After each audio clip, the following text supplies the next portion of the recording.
പ്രിയപ്പെട്ടവരെ,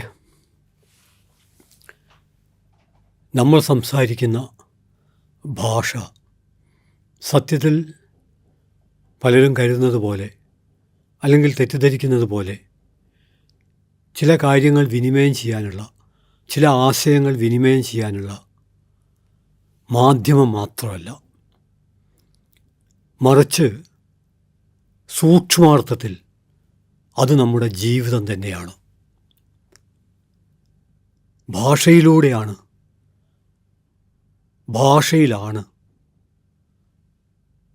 നാം ഇപ്പോൾ ജീവിക്കുന്നത്. അതുകൊണ്ട് ഈ എപ്പിസോഡിൽ ഭാഷയെക്കുറിച്ച്, ഭാഷയുടെ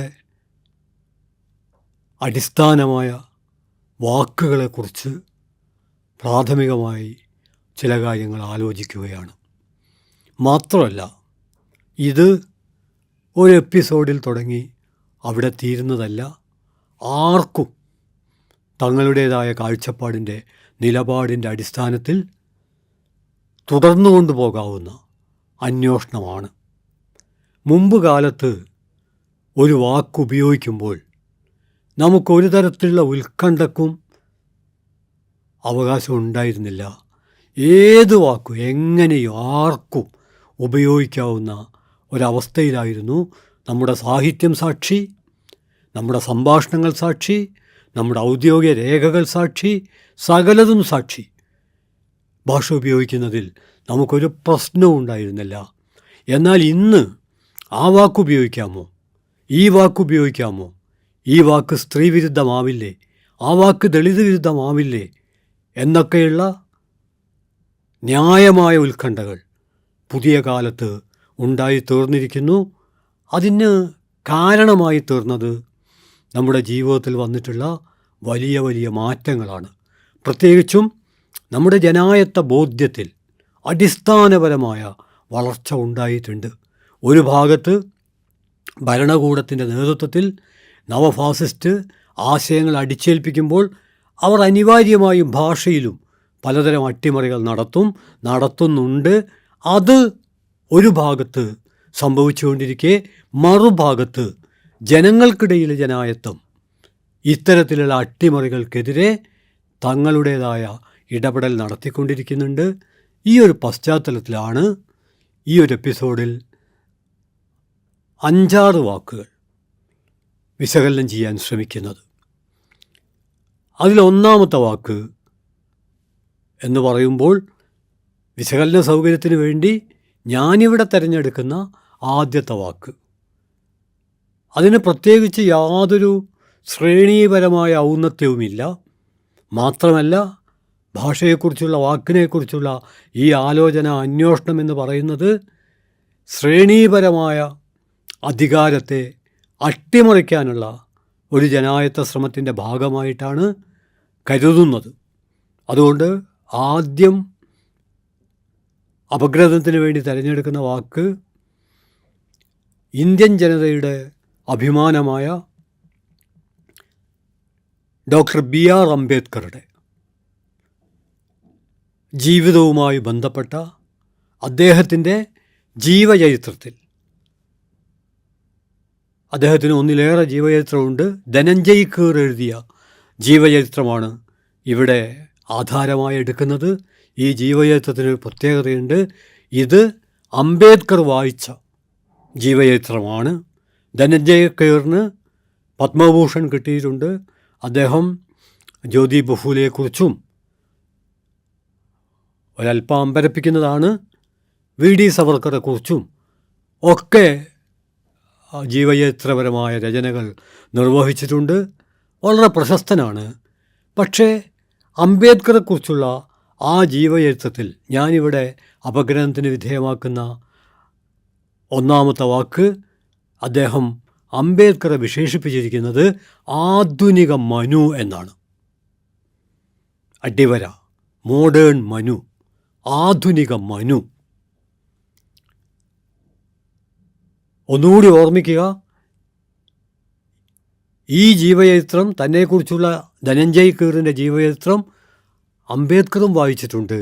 പക്ഷേ അദ്ദേഹവും ഈ ഒരു പ്രയോഗത്തിനെതിരെ 1950കളിൽ പ്രതികരിച്ചില്ല എന്നുള്ളത് പ്രതികരിക്കേണ്ടതുണ്ടായിരുന്നു എന്നൊരു കാഴ്ചപ്പാടിൻ്റെ അടിസ്ഥാനത്തിലാണ് ഞാൻ ഈ കാര്യം അമർത്തി പറയുന്നത്.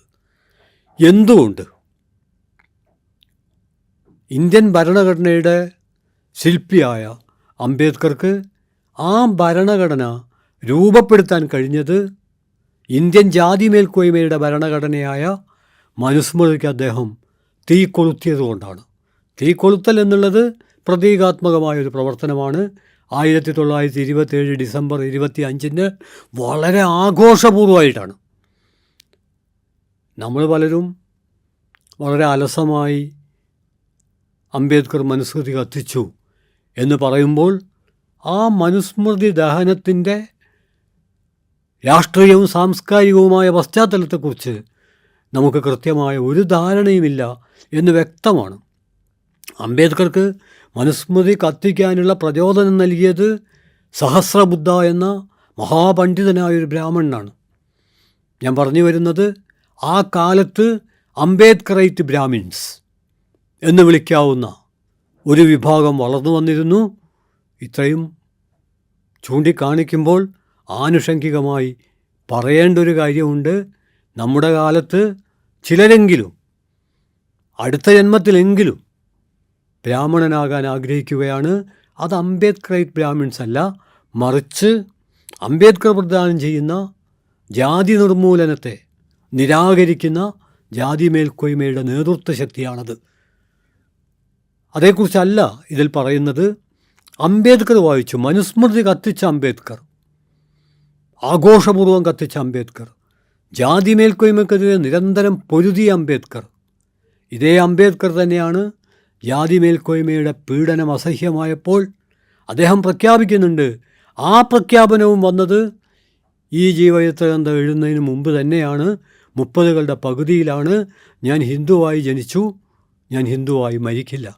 അദ്ദേഹത്തിൻ്റെ പ്രഖ്യാപനം നടപ്പിലാക്കുന്നത് 1956 എന്ന് മാത്രമേയുള്ളൂ. 3 ലക്ഷത്തോളം വരുന്ന മഹാറുകളുടെ നേതൃത്വത്തിലാണ്. ലോകത്തിൽ തന്നെ ഒരുപക്ഷെ ഇത്ര വേറിട്ട ഒരു മത പരിവർത്തനം നടന്നിട്ടുണ്ടാവില്ല. ഇത്രയൊക്കെ ഞാൻ പറയുന്നത് ആധുനിക മനുവിനെ നിരാകരിച്ച, മനുസ്മൃതി കത്തിച്ച, ജാതിയെ മാത്രം അഭിസംബോധന ചെയ്യുന്ന മനുസ്മൃതിക്ക് ബദലായിട്ട് ഇന്ത്യൻ ഭരണഘടന അതിലെ 1ാമത്തെ വാക്യം എന്നും നമ്മെ കോരിത്തരിപ്പിക്കുന്ന we the people of India, നമ്മൾ ഇന്ത്യക്കാർ, ജാതി സങ്കുചിത്വത്തിനപ്പുറം മതസങ്കുചിത്വത്തിനപ്പുറം ഞങ്ങളും ഇന്ത്യക്കാർ എന്ന ആ മധുര മനോഹര ദീപ്തമായ വാക്യമെഴുതിയ മഹാനായ അംബേദ്കർ ആധുനിക മനു എന്നുള്ളത് എന്തുകൊണ്ട് വെട്ടിക്കളഞ്ഞില്ല? വേണമെങ്കിൽ നമുക്ക് വാദിക്കാം. മനു ഇന്ത്യയിലെ ആദ്യത്തെ നിയമദാതാവാണ്, അതുകൊണ്ട് അംബേദ്കറും നിയമദാതാവാണ്. ഇതാണ് അരാഷ്ട്രീയതയുടെ വഴി. ഈ അരാഷ്ട്രീയതയാണ്, മറ്റൊരർത്ഥത്തിൽ ഭാഷയുടെ മലിനീകരണമാണ് ഇവിടെ നടന്നത്. ഇതേക്കുറിച്ചുള്ള അന്വേഷണം മുന്നോട്ട് പോകുമ്പോൾ അനിവാര്യമായും നമ്മുടെ മുമ്പിൽ വന്നു നിൽക്കുന്ന മറ്റൊരു വാക്ക് ആഗോളവൽക്കരണം എന്നുള്ളതാണ്. ആ വാക്കിൻ്റെ വിശകലനത്തിലേക്ക് കടക്കുമ്പോൾ അതിൻ്റെ തുടക്കം എന്ന അർത്ഥത്തിൽ ഒരു പുസ്തകത്തിൻ്റെ പേര് ഓർമ്മിക്കേണ്ടത് അനിവാര്യമാണ്.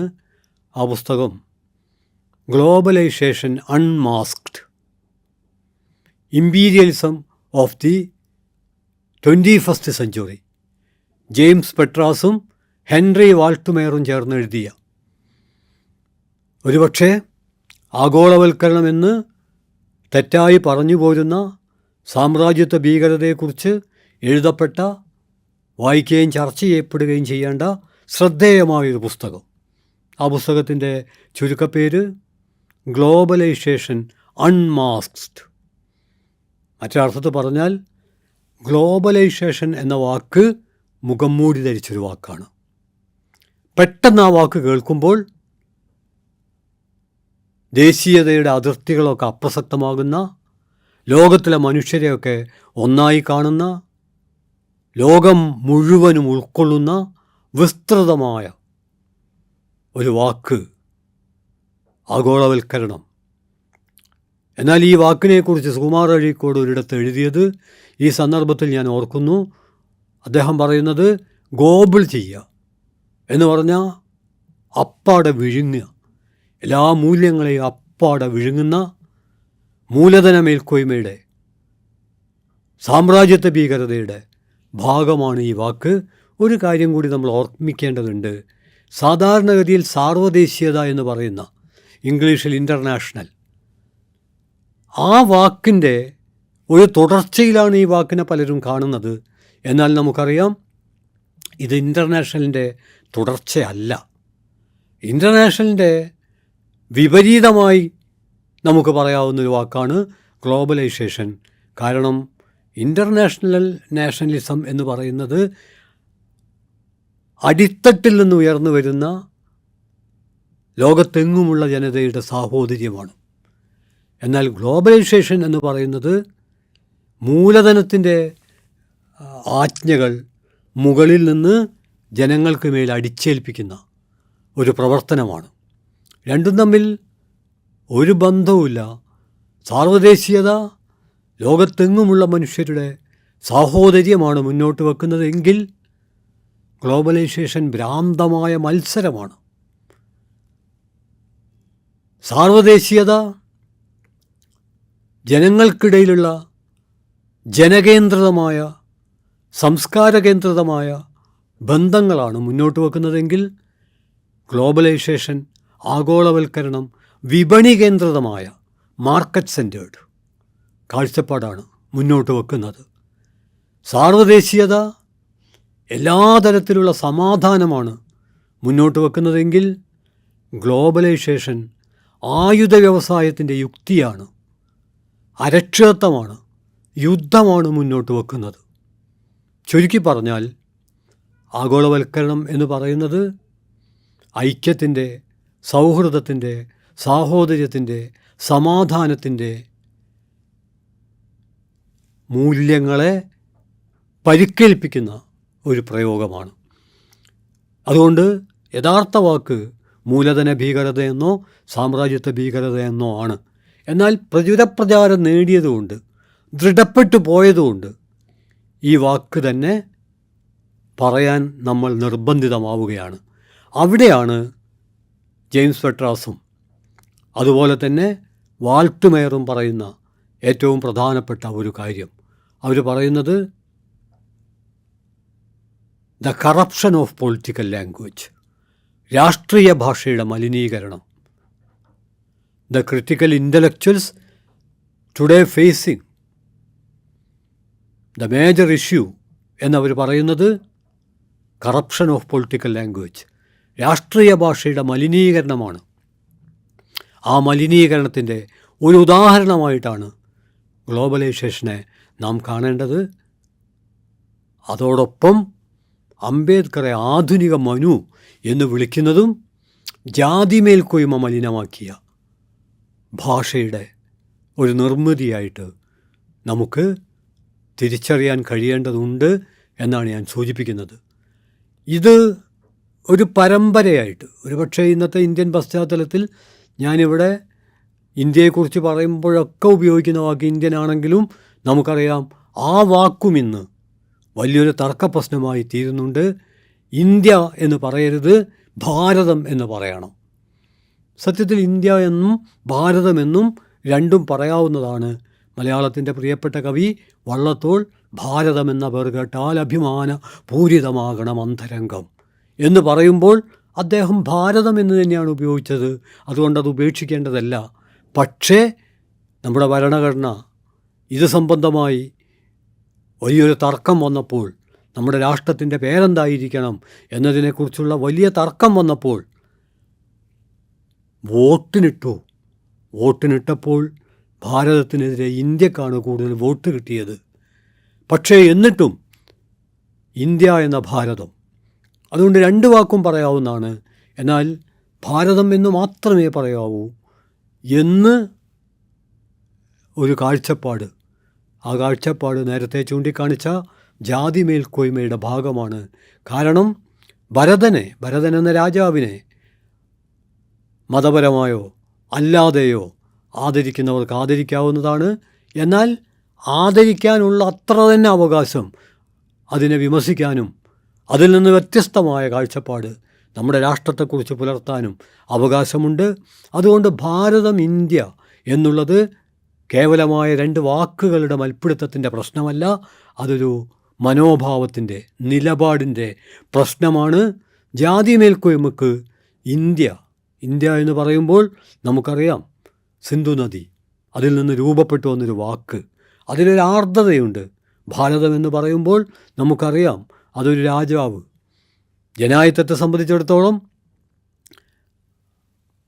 അതിൻ്റെ രൂപപ്പെടൽ പ്രക്രിയയിൽ അത് രാജാധിപത്യത്തോടല്ല കടപ്പെട്ടിരിക്കുന്നത് എന്നും ഓർമ്മിക്കാവുന്നതാണ്. ഞാൻ പറഞ്ഞു വരുന്നത്, വാക്കുകളുടെ പേരിലുള്ള തർക്കം എന്ന് പറയുന്നത് വാക്കിൽ തുടങ്ങി വാക്കിൽ അവസാനിക്കുന്ന ഒന്നല്ല. അതുകൊണ്ടാണ് ലൂയി അൽത്തൂസർ വാക്കുകൾ വർഗസമരത്തിൻ്റെ വേദികളാണ് എന്ന് പറഞ്ഞത്. അതുകൊണ്ടാണ് വൊളോസിനോ ഭാഷ എന്ന് പറയുന്നത് പ്രത്യയശാസ്ത്രത്തിൻ്റെ മാധ്യമമാണ് എന്ന് അടിവരയിട്ടത്.